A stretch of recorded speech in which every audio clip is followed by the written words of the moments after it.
Bonjour, bienvenue pour ce webinaire consacré à notre logiciel Olympe. La séquence d'aujourd'hui sera principalement consacrée au parking extérieur pour lesquels nous avons des évolutions normatives importantes.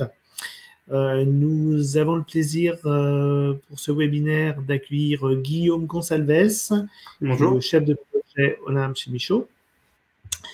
Vous disposez sur votre écran d'un onglet questions.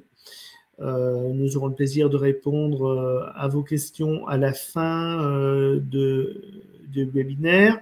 Alors, selon la difficulté, j'allais dire, ou l'intérêt des questions pour l'ensemble du groupe, on pourrait être amené aussi à répondre par écrit à un certain nombre de questions en cours de route, mais si on n'y répond pas immédiatement, n'ayez crainte, à la fin de ce webinaire, une séquence sera réservée pour la réponse aux questions. Pour commencer, je vous propose de décrire un petit peu les évolutions que nous avons sur la partie parking extérieur.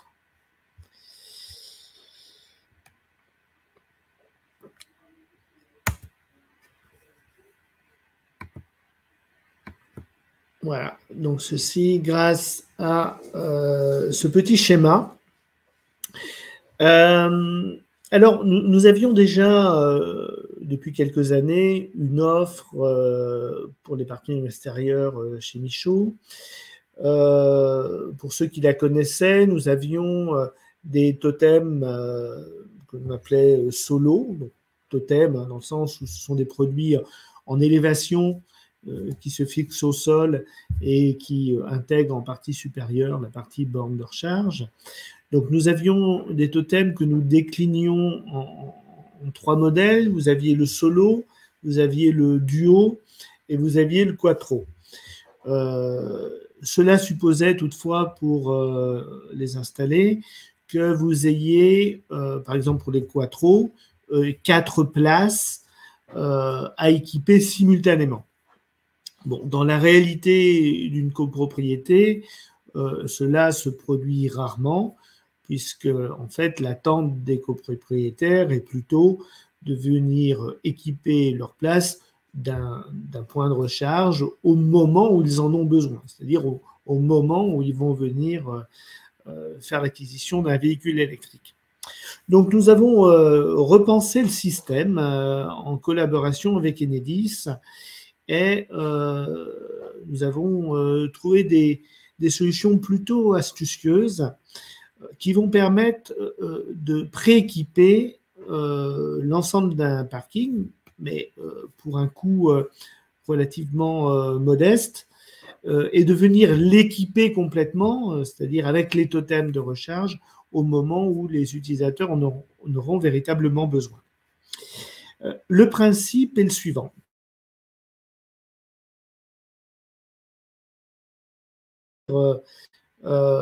Vous allez, par exemple, sur un parking tel qu'il est présenté, vous avez sur le fond du parking des places qui se trouvent côte à côte, et puis sur l'avant du parking, vous avez des places non seulement côte à côte, mais vous en avez de part et d'autre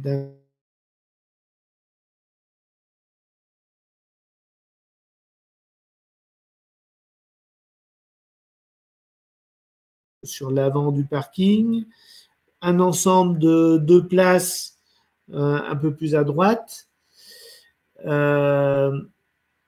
Vous avez au fond du parking 2 ensembles de 2 places côte à côte et puis une place un peu plus isolée près du bâtiment. Le prééquipement d'un parking va consister à venir mettre en place des platines enterrables sur chacun de ces groupes de places. À savoir, par exemple, pour le premier groupe de 4 places qui se trouve ici, vous allez pouvoir mettre une première platine enterrable. Alors, il faut l'imaginer sans les totems dans un premier temps. Hein. Vous allez venir mettre ensuite un deuxième groupe de platines enterrables ici pour ce deuxième groupe de 4 places. Un peu plus loin ici pour les 2 places. Et de la même façon, au fond du parking, vous allez raisonner 2 places par 2 places. Donc 2 places sur la gauche, 2 places au milieu, et puis une place, puisqu'on est sur une place isolée, sur la droite. Faisant ceci, donc vous allez pouvoir faire un prééquipement du parking en ayant simplement des platines enterrables et une canalisation partant d'un coffret de type REMBD, qui est illustré ici au niveau du mur d'enceinte, vers chacune des platines. Donc, ça réduit en même temps le nombre de canalisations à mettre en place, puisque vers chaque platine, donc vers chaque groupe de 1, 2 ou 4 places, vous avez une seule canalisation qui va être mise en œuvre. Je passe sur la diapositive suivante pour vous montrer qu'en réalité, vous n'êtes pas obligé naturellement de mettre l'ensemble des totems à la fois. C'est tout l'intérêt de cette nouvelle disposition. Vous aurez la possibilité, lorsqu'il n'y a pas encore de totem, de mettre simplement des couvercles de mise en attente sur les platines qui auront été préalablement positionnés au niveau du parking. Donc, ça veut dire que lorsque une copropriété fait la demande d'un prééquipement, on va pouvoir, dans un premier temps, installer l'ensemble des platines enterrables avec les canalisations qui permettent d'aller depuis les coffrets RMBT jusqu'à ces platines. Ensuite, vous refaites l'enrobé et à partir de là, la pelleteuse ne revient plus. C'est-à-dire que chaque fois qu'on aura à installer un nouveau totem, on viendra simplement mettre en place le totem en lieu et place d'un couvercle de mise en attente qui aura été prépositionné. Sur la diapositive suivante, on voit un peu mieux les différents modèles de totems et de platines enterrables, puisque nous les avons développés au format solo. Didier, excuse-moi de t'interrompre. Pardon. Apparemment, on a un petit souci d'internet de ton côté. L'image est figée chez nous et chez les spectateurs aussi. Je ne sais pas trop, est-ce que tu peux peut-être te connecter au réseau ou couper la caméra? Effectivement, essayer de changer le mode de connexion. Ouais, désolé pour ce petit contretemps, un petit problème technique.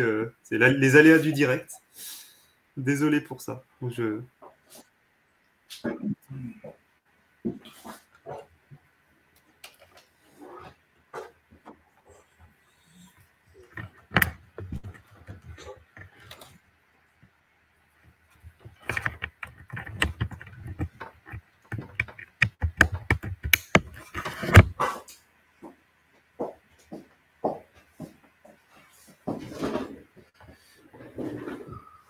Alors, je ne sais pas si c'est mieux comme ça. Pardon.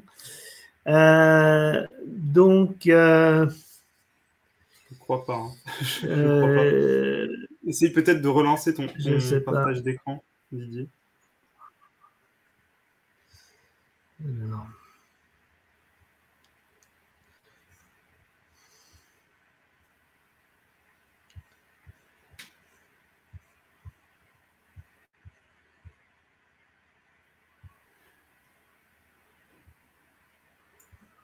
Alors, déjà, moi, je proposais de ce petit temps de battement pour répondre aussi aux 2-3 questions qui ont été posées, donc hors les questions images et son figées, évidemment. Alors, je vois qu'on a donc la première question qui demandait ce qu'on appelait canalisation. Est-ce que ce sont les poses de fourreau ou le câblage en attente? Donc, à mon avis, ça dépend simplement de si vous avez des totems raccordés sur le groupe de platines. Si vous avez uniquement des platines vides, vous mettez les fourreaux. Si vous avez au moins un totem, et ça vous le verrez quand Didier vous présentera le câblage à l'intérieur des totems, là il va falloir tirer les câbles.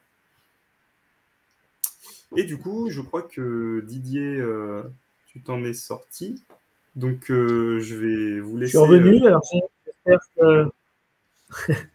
j'espère que la connexion sera de qualité. Écoute, je vais désolé. Je vais laisser poursuivre et puis on se garde des questions pour tout à l'heure.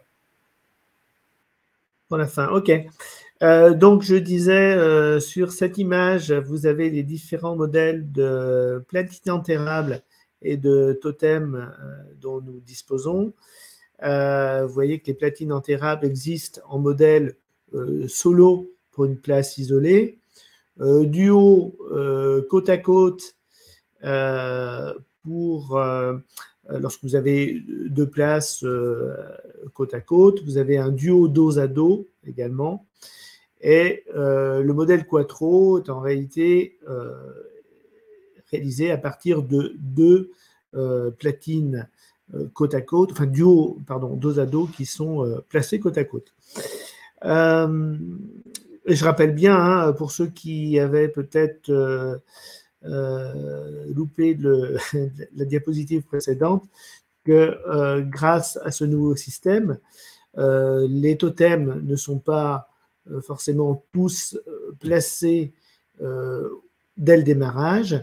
On va simplement positionner les platines enterrées, mettre des couvercles de mise en attente là où, dans un premier temps, les copropriétaires n'ont pas de besoin, et on viendra simplement ensuite positionner à la place des couvercles de mise en attente les totems, tels qu'illustrés sur cette image, là où on voit que simplement quelques places ont été équipées de totems.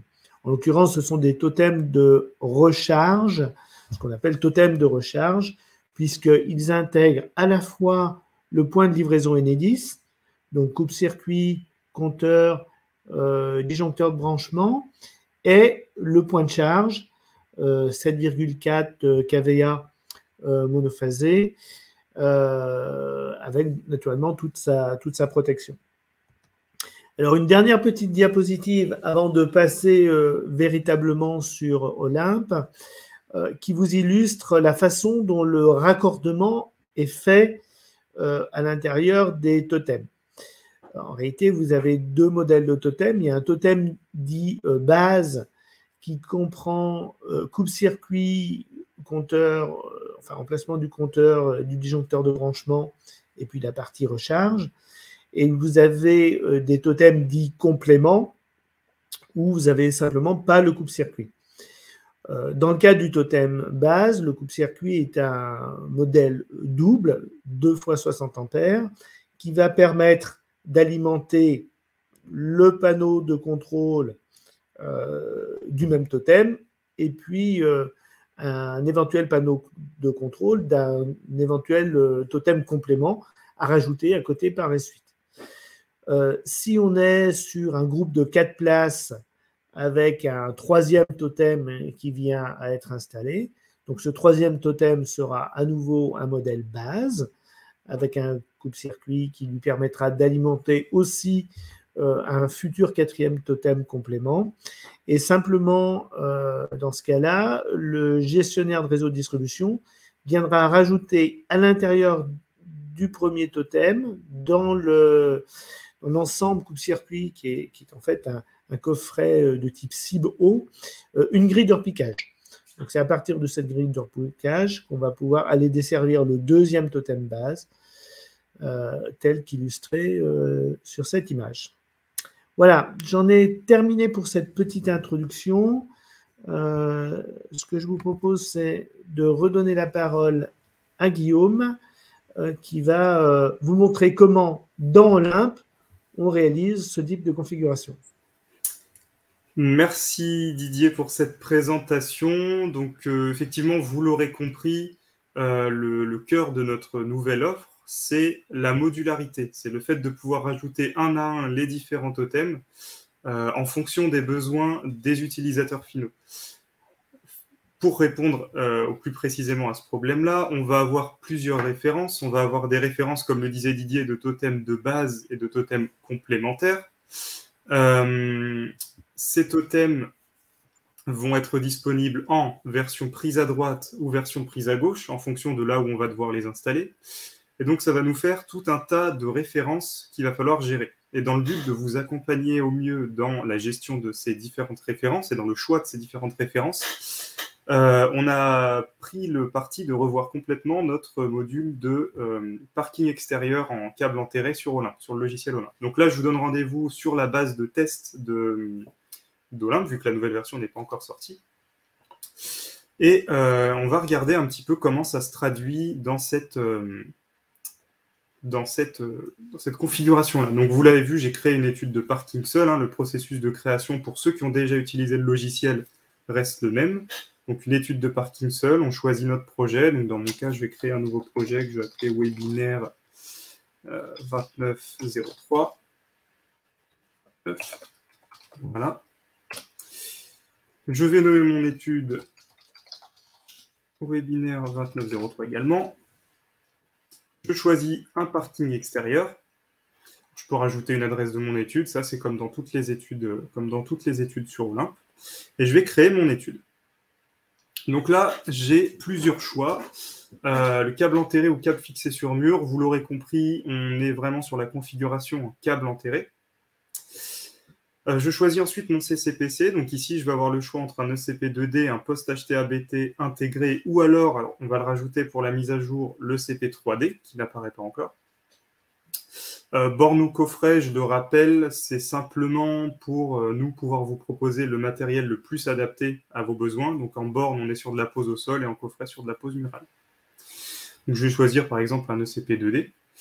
Et là, pour ceux qui ont déjà utilisé Olympe, vous allez sûrement voir une grosse différence par rapport à ce que vous connaissez peut-être. Donc, comme je vous le disais, l'idée, c'est vraiment de vous accompagner dans les différentes références, dans le choix des différentes références dont vous allez avoir besoin. Et pour ça, quoi de mieux que vous faire dessiner, finalement, d'une manière très graphique, le parking. Donc, c'est exactement ce qui va se passer là. On va avoir sur la gauche un résumé de l'endroit où on est. Donc, si je suis au CCPC, si je suis aux différents REMBT, je peux rajouter des REMBT en cliquant ici. Je peux dimensionner mes différentes liaisons là sur la gauche, donc la liaison CCPC REMBT1 que je retrouve ici, en cliquant sur le petit crayon.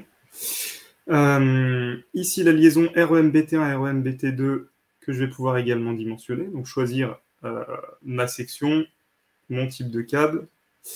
Alors, le type de câble, vous êtes bloqué sur du NFC 33210, du câble souterrain. La section, vous avez le choix des différentes sections réseau de ce câble, donc le 95 carré, le 150 carré, le 240.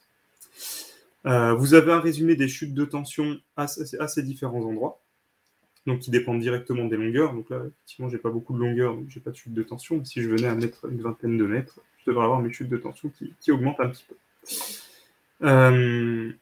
Ensuite, derrière, on va pouvoir aller dessiner notre parking. Donc, qu'est-ce que j'entends par dessiner ? Là, vous voyez que mon REMBT, quand je le crée, il apparaît à minima avec une place. Je vais pouvoir ensuite aller rajouter des places. Donc, des places, je peux rajouter des places simples. Donc, ça va me remettre une place simple comme ceci. Ou des places dos à dos. Donc, des places dos à dos, c'est des places comme ça. Vous avez un groupe de 2 places dos à dos.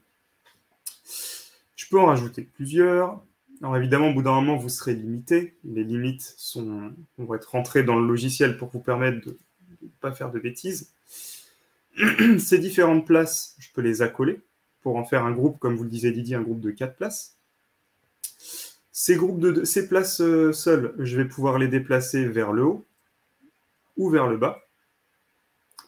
Les grouper également entre elles. Faire des configurations un peu farfelues, histoire qu'on puisse répondre à toutes les configurations qui puissent exister et vous proposer du coup au mieux une étude et des références qui correspondent à votre partie. Donc je vais aller un petit peu plus loin. Parce que j'ai pas fait une place simple avec 2 places doubles pour faire une configuration qu'on pourrait appeler trio. Voilà.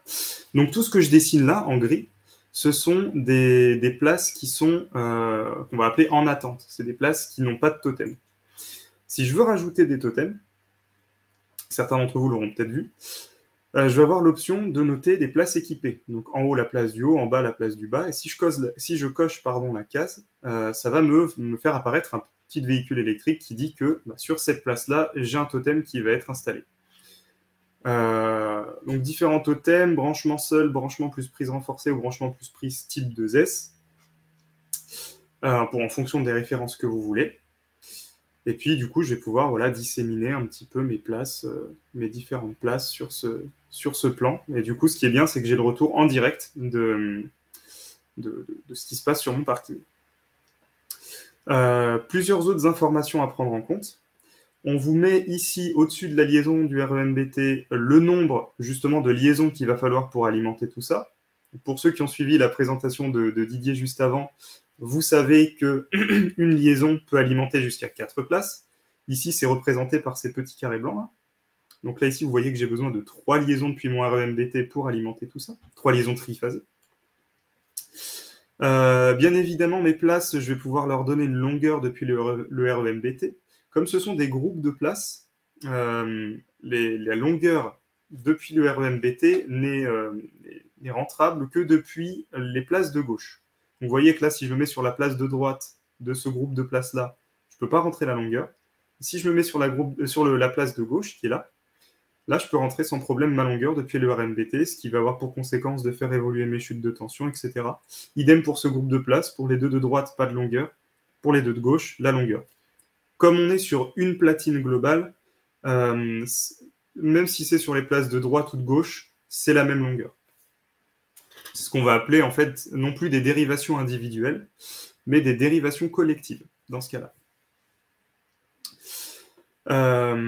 Derrière, sur ces places, je vais pouvoir dimensionner plusieurs choses. La nature du câble, alors il faut qu'on enlève le cuivre qui n'a rien à faire ici. Les 35 mm qui est la section obligatoire de branchement d'un groupe de places de parking, comme ça l'est déjà actuellement pour les places. Je vais pouvoir, comme c'est déjà le cas, renommer ma place, la renuméroter. Je peux également la placer en haut depuis ici si je le souhaite. Évidemment l'équiper. Et puis en dessous, j'ai un petit résumé des chutes de tension sur ma place. Alors on remarque que même les places en attente, même sur les places en attente, les chutes de tension apparaissent. Ce qui est plutôt logique, parce que dans tous les cas, ces places en attente, au final, on imagine qu'elles peuvent recevoir un totem un jour ou l'autre. Du coup, on a toutes nos informations à ce niveau-là. Voilà, donc c'est différent. Ce qu'on appelle des branchements, ça va être les REMBT. Je vais pouvoir les dupliquer, les supprimer, en ajouter, puis bien sûr. Et globalement, voilà à quoi va ressembler la nouvelle mise à jour là-dessus. Ensuite, dans la partie d'après, on vous propose la liste du matériel, du coup. Donc, on retrouve les totems bases, les totems compléments, les bases prises droites, etc. Les modules de branchement, les REMBT, les platines de fixation, dont Didier vous a parlé, la borne CP2D. Et en fait, c'est catégorisé par ligne, par REMBT. Donc, vous avez le branchement REMBT1, le REMBT2, et on peut imaginer, si vous en avez plusieurs, vous aurez plusieurs catégories qui vous permettront de câbler vos différentes places. Et enfin, la dernière partie de cette étude, ça va être l'édition des documents. Donc ça, pour le coup, pas de changement là-dessus. Donc, possibilité d'extraire le dossier de calcul à présenter directement à votre gestionnaire de réseau de distribution. Une liste du matériel à laquelle vous pouvez rajouter la fiche technique des articles, si vous le souhaitez, qui sont les PDF que vous retrouvez dans la liste du matériel, ici. Voilà. Qui sont simplement les pages catalogue des matériels. Et également, alors ça c'est en préparation, un CCTP sur cette partie-là. Donc un CCTP qui sera au format Word et qui vous permettra de venir finalement l'intégrer directement à un dossier de consultation des entreprises tel quel. C'est un CCTP qui sera adapté à votre étude, hein, avec des valeurs telles que le nombre de places, le nombre de totems, etc., qui seront directement tirés de votre étude et qui vous permettront d'avoir un dossier complet à transmettre directement aux entreprises consultées. Écoutez, moi, je vais avoir fait le tour de mon côté, donc je pense qu'on peut passer... Alors, je vais inviter Didier à me rejoindre une nouvelle fois, et je pense qu'on va pouvoir passer aux réponses aux différentes questions que vous avez pu vous poser et nous poser. Oui, tout à fait. Donc, j'ai répondu à un certain nombre de questions. La dernière qui vient de m'être posée, c'est le fait de mettre ou pas la canalisation entre les coffrets RMBT et le totem sous fourreau. Donc, en effet, ce sont des fourreaux que l'on met en place à ce niveau-là. Diamètre 65. C'est ça, exactement. Alors, tout ce que vous avez dit, Didier, ça, c'est des choses qui seront également précisées dans le CCTP, hein, dont je vous parlais à l'instant. Le diamètre des fourreaux, les sections des canalisations, etc., etc. Donc, voilà. Donc, globalement, cette nouvelle offre, ce qu'elle apporte, c'est surtout de la modularité. C'est une façon de gérer les choses qui est un peu différente de ce qui existait déjà dans notre offre. Alors, on a une question concernant les REMBT. Sont-ils installés par l'électricité du chantier ou par le concessionnaire? Alors, j'imagine que vous vous demandez si c'est l'installateur qui fait le projet qui installe les REMBT ou si ça va être fait par Enedis. Moi, je comprends la question dans ce sens. Oui, je comprends aussi la question comme ça. Donc, alors, il faut déjà distinguer le neuf de l'existant. Dans le neuf, c'est l'installateur qui fait l'installation électrique de l'immeuble qui fera l'ensemble. Et puis, enfin, dans le cadre d'une convention qu'on appelle réalisation remise d'ouvrage, convention RRO. Et puis simplement, Enedis prend en concession l'ensemble de l'installation une fois qu'elle est terminée. Dans l'existant, en revanche, ce sera effectivement Enedis qui posera les coffrets REMBT. En fait, même dans le cadre de l'application du décret du 21 septembre 2022 qui instaure ce qu'on appelle le reste à charge zéro, hein, pour les copropriétés, en tout cas c'est un mécanisme de préfinancement, Enedis devrait prendre en charge non seulement la pose des coffrets RMBT, mais également la pose des platines enterrables et les canalisations qui vont jusqu'à ces platines. Donc, en fait, ce serait une avance pour la copropriété, donc ils n'auraient pas à financer cette partie-là. Simplement, ce sont les copropriétaires qui voudront s'équiper des totems de recharge qui financeront leur totem. Voilà, donc 9, c'est l'installateur complètement, et existant Enedis. Alors, il y a pas mal d'autres questions qui arrivent. Hein. C'est ça, on a pas mal de questions sur les REMBT, sur la solution avec les REMBT, des personnes qui nous demandent s'il existe une autre méthode que le raccordement avec REMBT, j'imagine pour le parking extérieur. Alors, dans la solution colonne horizontale, dans la solution 1400, c'est, Didier, corrige-moi si je me trompe, mais pour moi, c'est la seule solution qui va exister en parking en câble enterré. On a évidemment la solution avec des câbles aériens qu'on va pouvoir mettre sur des murs, au-dessus de 2 mètres sur des murs, qui se rapprochera un petit peu de ce qui se fait en parking intérieur avec un câble différent. Mais pour le coup, pour du câble enterré, c'est la solution des REMBT en cascade qui sont reliés aux différentes places, aux différentes platines, qui est à mettre en place. C'est la solution qui existe. Et on a aussi la question de la même personne qui nous demande si c'est en cours de validation avec les régies d'électricité locale. Alors effectivement, pour l'instant, c'est une solution qui est propre à Enedis. Mais c'est la solution aussi qui est portée aux régies, aux différentes régies.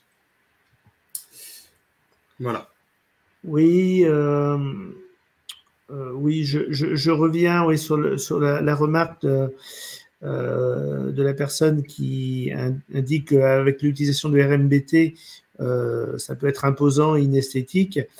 Alors, c'est juste, sauf que avec cette nouvelle offre, en fait, on réduit considérablement le nombre de canalisations, puisque on a simplement une canalisation pour des groupes de 4 places ou de 2 places. Et donc, on peut même faire du 2+2, c'est-à-dire qu'on peut aller sur 2 places et puis, à partir de ces 2 places, aller sur un autre groupe de 2 places. En termes de chute de tension, ça sera la même chose que si on est sur 4 places.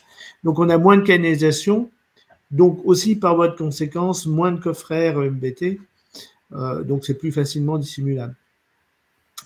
On a une autre question, on nous demande la limite 1400-1500. Donc là, la limite 1400-1500, c'est toujours la même, hein, c'est les bornes aval du disjoncteur de branchement, comme en logement individuel ou en logement collectif. Qu'est-ce qu'on a comme dans notre cas, en fait, ça se situe à l'intérieur du totem, cette limite-là. Oui. Peut-on calculer la mise en place d'un totem en extérieur depuis la colonne ELEC intérieure du bâtiment? Donc là, la réponse est non, parce que on ne peut pas raccorder un parking extérieur à partir du pied de la colonne montante. Il faut obligatoirement, alors soit un CCPC dédié, soit vous prenez par exemple un ECP 3D dont l'un des départs va vers la colonne montante et l'autre départ vers le parking extérieur. Il y a une autre question que j'ai laissé passer sur la nécessité ou pas de mettre des fourreaux courant faible. Alors, c'est effectivement une question pertinente parce que on peut se dire que on aura par la suite peut-être besoin de pilotage de la charge ou on aura besoin de communication, ce qui n'est pas forcément nécessaire à l'origine, hein, mais qui peut le devenir au fil du temps. Donc, il peut être sage, effectivement, de mettre en place des fourreaux courant faible pour ultérieurement passer un câble de pilotage ou un câble de communication. Et en parlant de pilotage, du coup, on a une question là-dessus. Hein, on a une question d'une personne qui nous demande si une solution de gestion de charge est prévue sur la partie NFC 1400. L'État et Enedis comptent beaucoup là-dessus. Oui, alors en fait, on est en cours de validation d'une solution de pilotage par Enedis. On a plusieurs expérimentations qui ont été faites. Enedis a expérimenté pas mal de solutions. La solution que nous avons proposée semble tenir la corde aujourd'hui. Là, ça devrait être celle qui sera adoptée, mais on n'est pas encore tout à fait au bout en termes de validation technique par Enedis. Mais il y a bien un système qui est prévu. Alors, qu'est-ce qu'on a d'autre On a une question d'une personne qui nous demande si on peut avoir un tarif jaune au lieu d'une multitude de tarifs bleus. Alors, bien évidemment. En fait, c'est les deux types de solutions qui existent en parking extérieur. Soit un tarif jaune et un raccordement en étoile depuis ce tarif jaune jusqu'aux différentes bornes, avec évidemment, si on est en copropriété, du sous-comptage énergétique qui va permettre à un opérateur de charge qui va gérer cette IRVE d'avoir une refacturation en fonction de la consommation des différents copropriétaires, ou alors la solution 1400 comme on vous l'a présenté avec Didier à l'instant. Les deux solutions existent. Alors oui, je précise simplement que, bien entendu, si on est derrière un tarif jaune, on n'aura pas de point de livraison dans chacun des totems. Donc ça fait plutôt appel à une offre qu'on va appeler tertiaire, qui est en cours de construction chez nous. La logique en copropriété, pourquoi on met un tarif bleu sur chaque place, c'est pour que chaque propriétaire soit indépendant dans sa charge, puisse choisir librement son fournisseur d'énergie. Si on est derrière un tarif jaune, on est plutôt dans la logique où on a un propriétaire unique, donc plutôt dans une application du type tertiaire. Mais on a des offres aussi qui sont en cours d'élaboration dans le domaine. Et pour aller plus loin et pour revenir aussi au logiciel là-dessus, Olympe aujourd'hui, et pour suivre l'offre qui existe chez nous pour l'instant, Olympe n'est pas encore prêt à faire des calculs sur la partie NFC 1500. Donc, après un tarif jaune, on est en NFC 1500. Donc, n'essayez pas de dimensionner un parking en 1500 avec Olympe. Voilà, ce n'est pas les mêmes règles de calcul, ce n'est pas la même norme. Donc, Olympe, pour l'instant, est fait vraiment pour la multitude de tarifs bleus. Cette solution colonne horizontale. Une autre question sur le financement. Donc, comment se passe le financement via une convention RRO pour l'interrogation. Donc, dans le neuf, effectivement, il y a une convention RRO qui est signée entre le promoteur et puis Enedis. Cette convention RRO autorise le promoteur à faire les travaux par l'installateur de son choix, et ensuite, lorsque c'est terminé, Enedis reprend l'ensemble en concession. Lorsqu'on est dans l'existant, ça sera d'autres modes de financement. Alors, il y a un peu l'équivalent de la convention RRO, si vous voulez, puisqu'on parle là de réfaction, c'est-à-dire que Enedis, dans la partie qui le concerne, va retirer 40% du coût qui reste à sa charge. Et puis, il y a également tout ce qui est primes à devenir qui vont pouvoir venir en complément, d'éventuelles aides locales également. Il y a des départements comme le département des Alpes-Maritimes, par exemple, qui donnent des aides importantes et qui permettent de couvrir une grosse partie du reste à charge. D'autres questions? Pourriez-vous nous indiquer les contraintes en parking couvert? En parking couvert, alors est-ce que vous entendez parking intérieur ou simplement parking avec un auvent? Un auvent Le parking intérieur, alors peut-être, parce que ça risquerait d'être trop long pour aborder cette question dans ce cadre-là, vous pouvez nous contacter, vous pouvez contacter Guillaume, qui se fera un plaisir de vous renseigner sur les parkings intérieurs. Ça, oui, pas de souci. Du coup, on a aussi une question juste après. Enedis accepte-t-il 2 points de livraison sur une même parcelle? Alors, c'est vrai que j'ai aussi un peu de mal à comprendre la question là-dessus. Sur une même parcelle, c'est-à-dire sur une même place, sur une même. Oui, je pense que la question serait de mettre 2 points de livraison dans le même totem, finalement.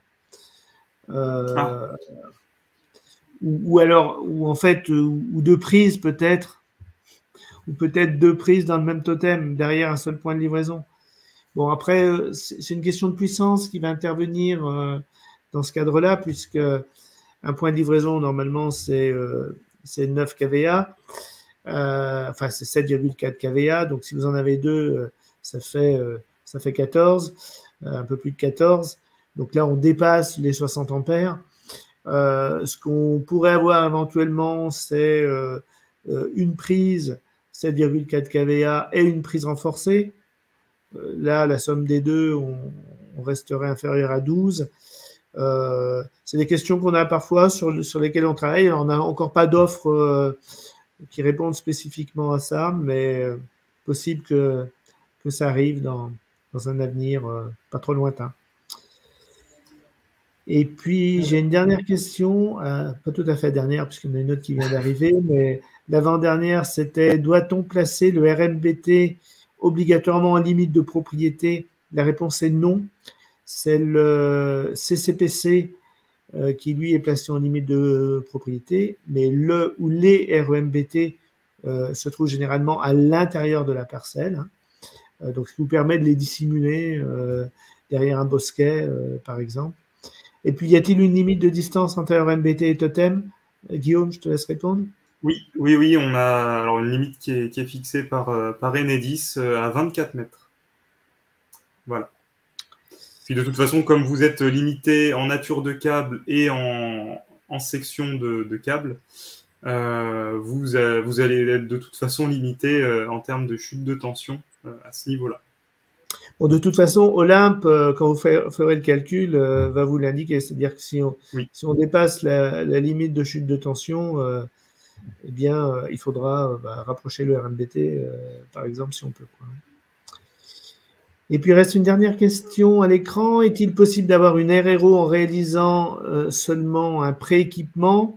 Alors, pour qu'on puisse mettre en place une convention RRO, il faut à minima un point de livraison. Donc, il faut au moins une borne. Et les deux dernières questions sont un peu ensemble, je pense qu'après ça, alors s'il y a d'autres questions qui restent non répondues, on vous fera une réponse globale qu'on vous transmettra à tous. Et pour les deux dernières questions, je pense que c'est intéressant, surtout l'avant-dernière. Avec votre solution, un propriétaire installant un premier totem d'un groupement de places devra payer un totem base et le suivant un totem complémentaire. Alors oui, c'est le cas, vu que le totem base contient tout le nécessaire pour alimenter deux totems, un base, un complément. Et du coup, je te laisse peut-être prendre la main sur la suite, Didier.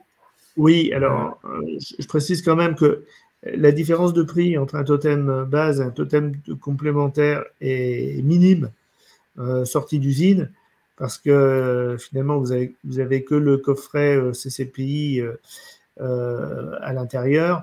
C'est vraiment pas le coffret CCPI qui fait le prix global, hein. Donc, on parle de quelques dizaines d'euros de différence par rapport à un totem qui, dans son ensemble, une fois posé pour un copropriétaire, donc matériel plus pose, va revenir autour de 1800 euros. Une fois qu'on aura enlevé aussi les subventions. Donc le prix du CCPI, c'est pas ça qui fait la différence. Donc, effectivement, sortie d'usine, pour nous, il y a un petit écart de prix, mais si l'installateur, pour simplifier, dans le cadre de son offre commerciale vis-à-vis des copropriétaires, veut faire le même prix, il peut le faire parce que, globalement, je crois que ça doit faire 2 ou 3% d'écart entre les deux versions. Voilà, écoutez, merci à tous pour vos différents retours, vos différentes questions. On espère qu'on aura pu vous apprendre 2-3 choses durant ce webinaire. En tout cas, c'était un plaisir. Didier, le mot de la fin. Non, je crois que tu as tout dit. Merci beaucoup. On reste bien entendu à votre disposition si vous avez les moindres questions. Je voulais simplement peut-être vous informer que nous allons d'ici peu sortir un livre blanc qui s'appelle « Tout savoir sur les infrastructures de recharge en copropriété ». C'est un livre qui sera téléchargeable gratuitement sur notre site internet. Donc, cela devrait arriver au courant avril. Cela vous permettra d'avoir bien entendu toutes les informations qu'on a données aujourd'hui, mais aussi beaucoup plus sur tout ce que vous avez le droit de faire ou de ne pas faire, aussi bien en parking intérieur qu'en parking extérieur. Donc, c'est un outil utile qui va arriver bientôt. N'hésitez pas à venir voir sur notre site internet. Et puis, de toute façon, on va en faire une communication aussi via les réseaux sociaux notamment. Donc, vous pourrez vous procurer gratuitement ce livre blanc qui va vous donner plein de conseils sur ce que vous pouvez faire. Voilà. Merci. Et voilà. Et du coup, le replay sera disponible effectivement sur, normalement juste après le webinaire. Si besoin, n'hésitez pas à revenir vers nous et on vous le transmettra avec grand plaisir. Merci, à très bientôt. Merci à tous. Bonne journée. Au revoir.